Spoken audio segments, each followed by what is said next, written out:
Okay, so far we have found some sources. We've created our project, we found some sources, we cited them, and we are ready to write some note cards. So when you click up here on note cards, you're going to see two different things. So on the left over here, this is your desktop. This is where the note cards live. And on the right, this is the outline.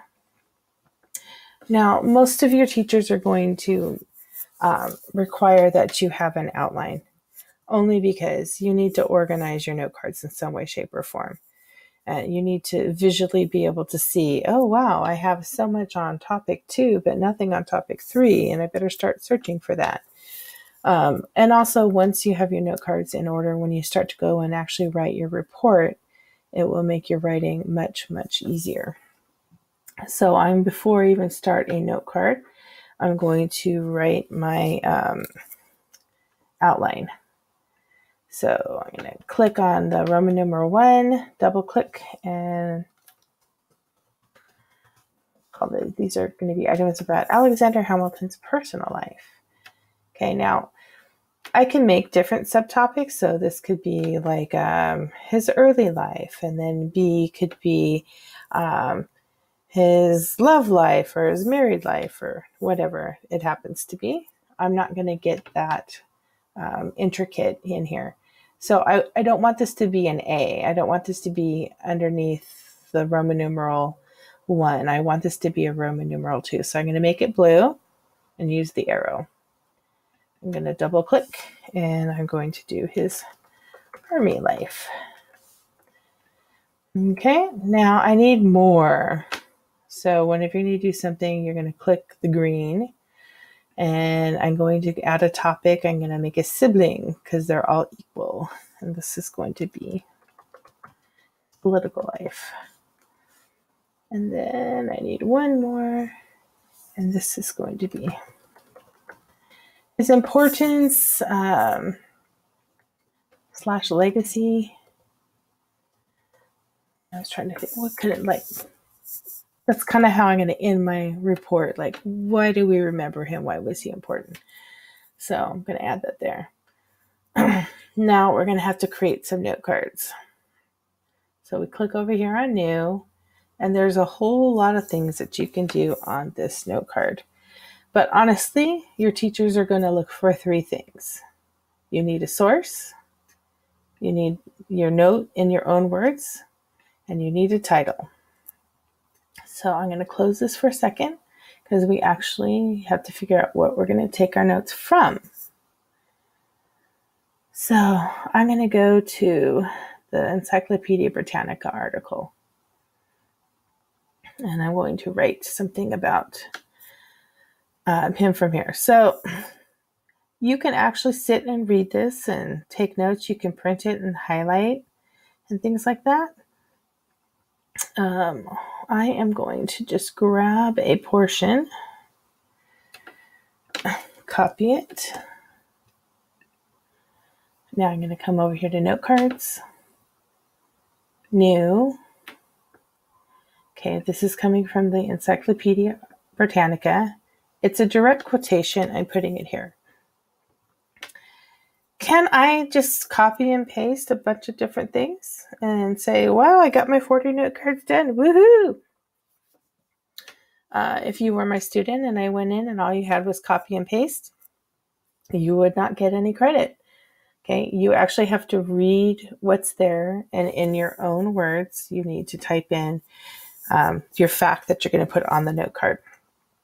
So we're going to start with his birth and death. Birth, January 11th.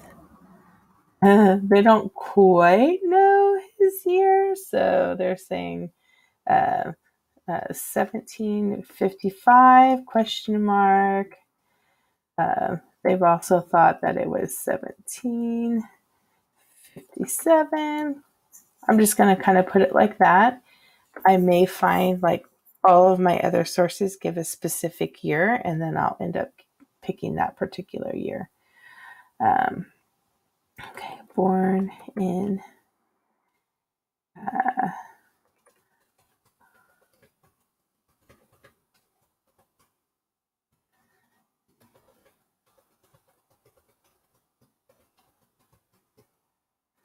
okay. You only need one fact, something that's very related. Okay, so I'm going to put, and your title needs to be a keyword or a phrase that is in the note. You're not going to put personal life number 1, personal life number 2, personal life number 3. That would not be good. Now, your note card's going to come out right there. And we're going to take this and we're moving it out of the way because we do not want all those note cards falling on top of each other. And now we're going to take the note card and decide where it fits. It fits under personal life. Okay, so we're going to take a new one. Britannica. Let's see if there was another note card in here. When he was 15, he was sent to school in New York City and was studying at King's College, now Columbia University. Okay, at the age of 15, and just do AH instead of typing the whole thing out. Went to King's College to study. Okay.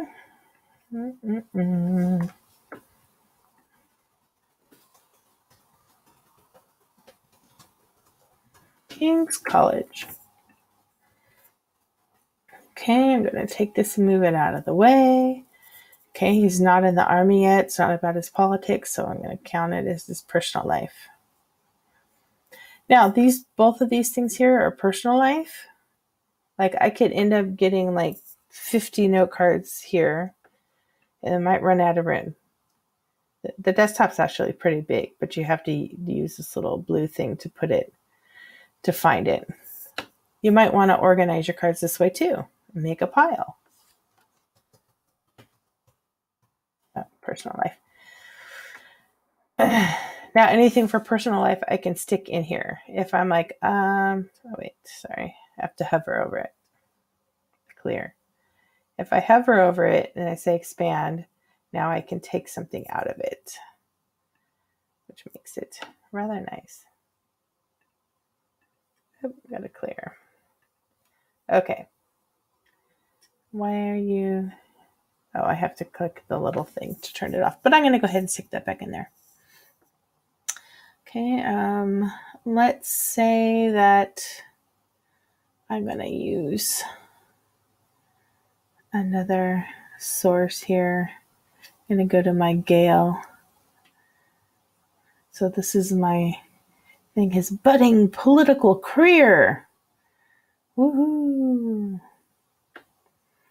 Okay, so I'm just going to grab this, copy. Okay, now I got to go back over here to note cards. New note card. Now this source is different, so I need to find the one that is from Gale Encyclopedia. I'm going to put this here. Okay.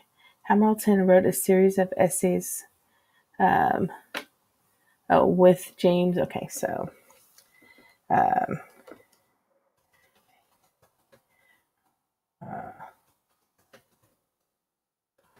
along with, because I'm trying to make it sound like me and not necessarily the database.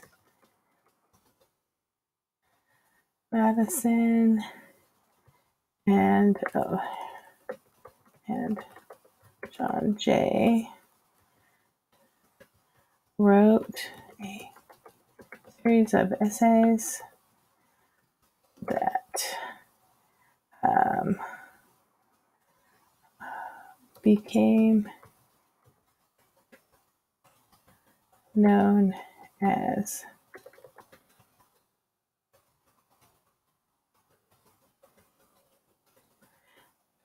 papers. They were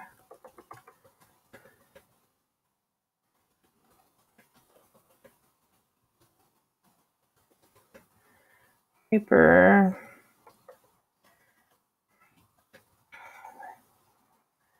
Let's see, October 1787 through May. Okay, now I'm not going to put too many things in any one note card. You want to keep it to related facts. James, not Jane, huh? You can also, if it's something where you're listing specific things, you can do a little bulleted list. Like if you were talking about somebody's film career, you could list, so-and-so was nominated for an Oscar for the following films, and put the little bullets in there. Okay, so I'm going to call this Federalist Papers.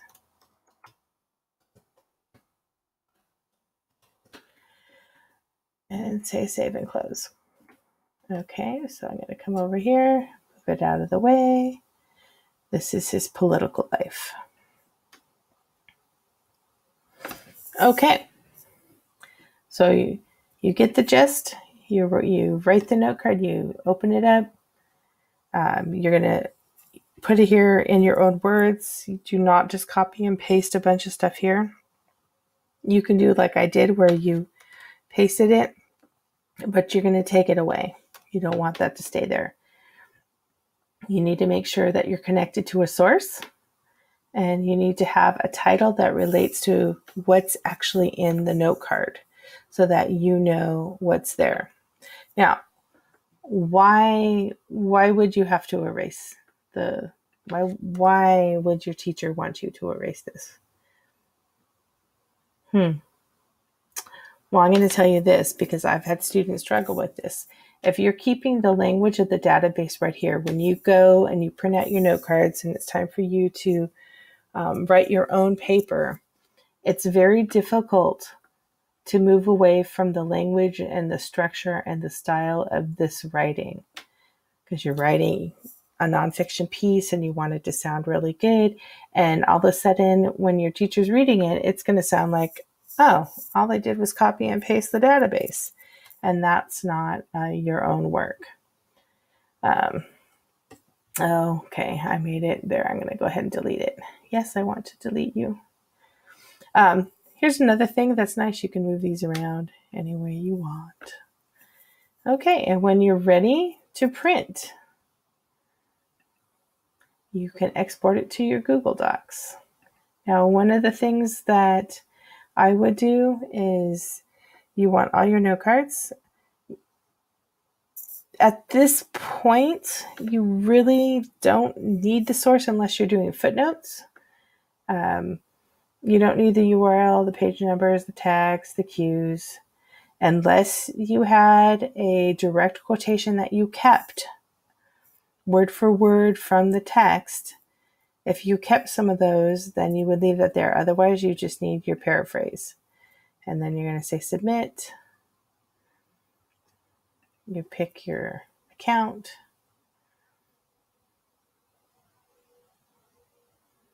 Okay, and then here are my note cards. So it has the title, the source, the paraphrase. Like if you're, when I was having students print these, I usually told them not to put this, so just because it was a lot of extra paper. But that's what it looks like when you go to print them. Okay, so that's how you organize your note cards, and that's how you make your note cards.